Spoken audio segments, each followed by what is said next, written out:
PM Shri വിഷയത്തിൽ സർക്കാർ നിലപാട് സംശയാസ്പദമെന്ന് SFI സംസ്ഥാന സെക്രട്ടറി PS സഞ്ജീവ് 24 പറഞ്ഞു. പദ്ധതിയുമായി മുന്നോട്ട് പോകാനാവില്ലെന്ന് LDF സർക്കാർ നേരത്തെ തന്നെ തീരുമാനിച്ചതാണ്. അത് മറന്നാണ് UDF മുൻ സർക്കാരിനെ കുറ്റപ്പെടുന്നതെന്ന് PS സഞ്ജീവ്.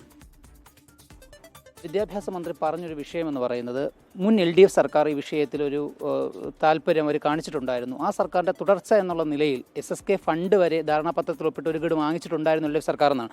ആ സർക്കാരിൻ്റെ തുടർച്ച എന്നുള്ള നിലയിൽ ഒരു പക്ഷേ കടന്നേക്കാമെന്നുള്ള സൂചനകൾ കൂടി നൽകുന്നുണ്ട് UDF സർക്കാർ.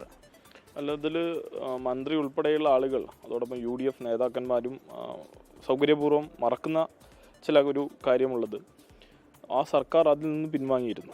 ഈ പറഞ്ഞ ഫണ്ട് തരണമെങ്കിൽ ഇതിൽ ഒപ്പിട്ടേ മതിയാകൂ എന്നുള്ള ഒരു വാശി, ഒരു ഏകാധിപത്യ സ്വഭാവം സംഘപരിവാർ ഉയർത്തിയതിൻ്റെ ഭാഗമായാണ് അതിനെക്കുറിച്ച് ആലോചന സർക്കാർ നടത്തിയത്. നമുക്ക് കിട്ടേണ്ട തുകയുമായി ബന്ധപ്പെട്ട് യാതൊരുവിധ വിട്ടുവീഴ്ചയും ഉണ്ടാകേണ്ടതില്ല. അതിന് സർക്കാരിന് എല്ലാവിധ പിന്തുണയുണ്ട്. നമുക്ക് കിട്ടേണ്ട തുക നമുക്ക് കിട്ടേണ്ടതാണ്. രാഷ്ട്രീയ പാർട്ടികൾക്കപ്പുറം പൊതുസമൂഹം ഒന്നടങ്കം ഈ വിഷയത്തെ എതിർത്തതിലൊരു പ്രധാന പ്രശ്നമെന്ന് പറഞ്ഞാൽ ദേശീയ വിദ്യാഭ്യാസ നയം ഈ പദ്ധതിയുടെ ഭാഗമായിട്ട് കേരളത്തിൽ നടപ്പിലാക്കേണ്ടി വരും. SSCRT പാഠപുസ്തകങ്ങളൊന്നും നമ്മുടെ കുട്ടികളെ പഠിപ്പിക്കാൻ കഴിയില്ല. പക്ഷേ ഇന്നലെ പൊതുവിദ്യാഭ്യാസ വകുപ്പിൻ്റെ ഡയറക്ടർ പൊതുവിദ്യാഭ്യാസ മന്ത്രിക്ക് സമർപ്പിച്ച റിപ്പോർട്ടിൽ പറയുന്നത് SSCRT പാഠപുസ്തകങ്ങൾ പഠിപ്പിച്ചുകൊണ്ട് തന്നെ നമുക്ക് ഈ പദ്ധതിയായിട്ട് മുന്നോട്ട് പോകാം. പ്രധാനമന്ത്രിയുടെ ചിത്രം മാത്രം നമ്മുടെ സ്കൂളുകളുടെ മുമ്പിൽ വെച്ചാൽ മതി എന്നുള്ളതായിരുന്നു. NCERT പാഠപുസ്തകം പഠിപ്പിക്കണം എന്നല്ല PM ശ്രീയിൽ പറയുന്നത്. സിലബസ് അവിടുന്ന് അയച്ചു തരും. സിലബസ് അവർ പാഠപുസ്തകം പ്രിന്റ് ചെയ്ത് തരുമെന്ന് ഒരിക്കലും PM ശ്രീയുമായി ബന്ധപ്പെട്ട് പറഞ്ഞിട്ടില്ല. സിലബസ് അവിടെ നിന്ന് അയച്ചു തരും. അത് പ്രിന്റ് ചെയ്യുന്ന ഏജൻസിയായി SCRT തുടരും. അപ്പോൾ നിങ്ങൾക്ക് കാര്യം മനസ്സിലായിട്ടുണ്ടാവും തോന്നുന്നു. എന്നുവെച്ചാൽ അവിടുന്ന് അയച്ചു തരുന്ന PDF ഇവിടെ പ്രിന്റ് ചെയ്യുന്ന ഏജൻസിയായി SCRT മാറും. പഠിപ്പിക്കുമ്പോൾ തത്വത്തിൽ എന്താ SCRTയുടെ പാഠപുസ്തകം, അതിലുള്ളിലുള്ളത് എന്താ സംഘപരിവാർ അജണ്ട. അതാണ് സംഭവം. ഇത് ഞങ്ങൾ അന്നേ പറഞ്ഞതാ. രാജ്യം ഭരിക്കുന്ന സർക്കാർ ആരാണെങ്കിലും നികുതി കൊടുക്കുന്ന ജനങ്ങളാണ് ഇവിടെ ഉള്ളത്. അവർക്ക് ബുദ്ധിമുട്ടില്ലാതെ ഈ സാധാരണക്കാരന് കിട്ടേണ്ട, ഈ കേരളത്തിലെ സാധാരണക്കാരായ കുട്ടികൾക്ക് കിട്ടേണ്ട പണം ഇവിടെ കിട്ടണം. പക്ഷേ അതിൻ്റെ ഇടയിലൂടെ ഈ സംഘപരിവാർ ചാപ്റ്റേഴ്സും സംഘപരിവാർ ഈ ലേണിങ്സും ഈ പറഞ്ഞ പാഠപുസ്തകവും കൊണ്ടുവരാൻ അനുവദിക്കില്ല. പൊതുസമൂഹത്തിന് മുമ്പിൽ SFI അന്ന് PM ശ്രീ പദ്ധതിയിലെ ധാരണാപത്രത്തിൽ LDF സർക്കാർ ഒപ്പിടുമ്പോൾ കാര്യമാത്രമായ ഒരു പ്രതിഷേധം SFIയുടെ ഭാഗത്ത് നിന്ന് ഉയർന്നിട്ടില്ല എന്നൊരു ആരോപണം SFIക്കെതിരെ ഉണ്ട്.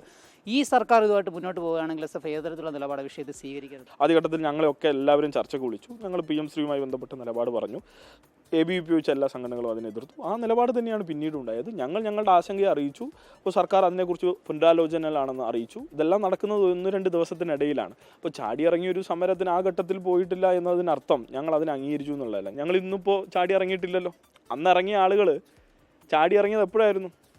ഓൺ ദ അവറിൽ അവർ ഇറങ്ങിയിരുന്നു. അവരുടെ ആവശ്യം വേറെയായിരുന്നു. ഇന്നത് മനസ്സിലായിട്ടുണ്ടല്ലോ. അവരൊക്കെ ഇന്ന് MLA മാരായിട്ടും പലരുമായിട്ടും അതിൻ്റെ ഉള്ളിൽ കയറി ഇരിക്കുന്നുണ്ടല്ലോ. അന്ന് അവരുടെ ആവേശം എന്ന് പറയുന്നത് കേവലം മുസ്ലിം മതന്യൂനപക്ഷങ്ങൾക്കിടയിലും അതോടൊപ്പം വ്യത്യസ്ത മതന്യൂനപക്ഷങ്ങൾക്കിടയിലും ചില അവിശ്വാസങ്ങൾ സൃഷ്ടിച്ചെടുക്കുക, ഇടതുപക്ഷത്തിനെതിരെ ഒരു ബോധം സൃഷ്ടിച്ചെടുക്കുക എന്നുള്ളത് മാത്രമായിരുന്നു. ഒരു ആത്മാർത്ഥത അതിലുണ്ടായിരുന്നില്ല. സർക്കാർ എങ്ങനെയാണ് അത് മൂവ് ചെയ്യുന്നത് ഞങ്ങൾ വീക്ഷിക്കുകയാണ്.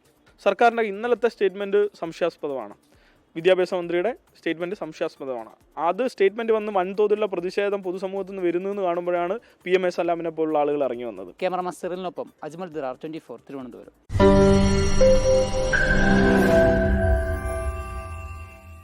ലോകത്തെവിടെയായാലും ഏത് സമയത്തും 24 വാർത്തകളും ഓഗ്മെന്റഡ് റിയാലിറ്റി പാക്കേജുകളും എക്സ്പ്ലെയിനറുകളും വിശദമായി കാണാൻ ഞങ്ങളുടെ YouTube ചാനൽ നിങ്ങൾക്ക് സബ്സ്ക്രൈബ് ചെയ്യാം.